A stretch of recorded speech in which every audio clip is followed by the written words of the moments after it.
Atlanta on the John Lewis Motorcade, a good trouble action to bring attention to voter suppression throughout the United States. We began our motorcade at the Carter Center with a kickoff speech by House Rep. Nikema Williams. I want to thank you, and the person I think who has such big shoes to fill, and she's doing it amazingly well. Please welcome 5th Congressional District Congresswoman Nikema Williams.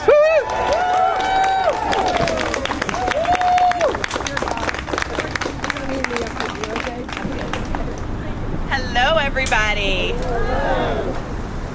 So, y'all, I don't know if you've been paying attention what is going on across the country right now, but I have an inkling that you do because you are here this morning. Yeah. But today is a national day of action. Yeah. Not just focused here in Atlanta, not just focused on Georgia, but 47 states across the country have introduced legislation to restrict the right to vote. But as I keep telling people here in the South, we know a thing or two about fighting Jim Crow, and we know how to win. And we showed that to the nation when we showed out in force in November and again in January. But we didn't send two good United States senators representing Georgia to Washington in January to let a relic of the Jim Crow era, the filibuster, get in the middle of our rights to vote.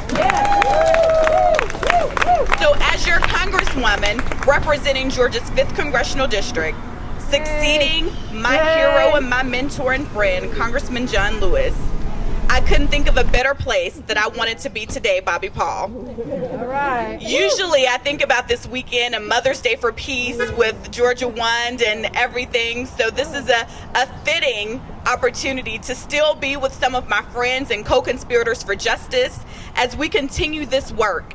So today, 20 cities across Georgia have activations. All right. And y'all, we are anchored in cities all across the country. Members of the Congressional Black Caucus are showing up in their hometowns to make sure that we are raising our voices and we are truly doing the work for the people.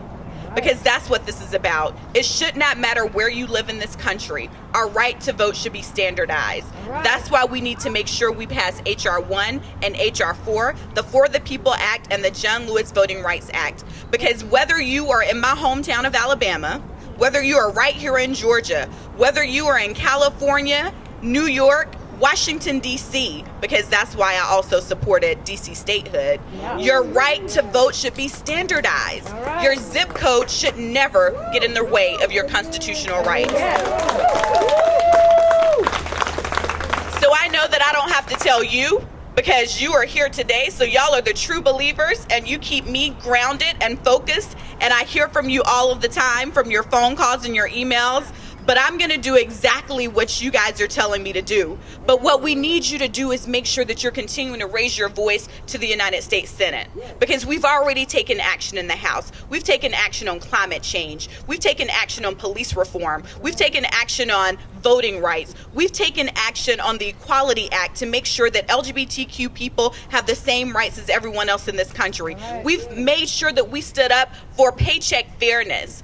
We have done so much work in the United States House, but everything is sitting and waiting in the United States Senate. So we have to continue to raise our voice. And as Congressman Lewis would say, we've got to find a way to get in the way and make some good trouble, necessary trouble. Thank y'all so much for being here today. And I'm excited about joining this motorcade. And I am not going to hold up the show because On the John Lewis Motorcade, just past the Capitol, heading for what, Cascade Methodist Church? Yeah. Cascade Methodist Church. The the bells were ringing at the Central Presbyterian Church. So here we go.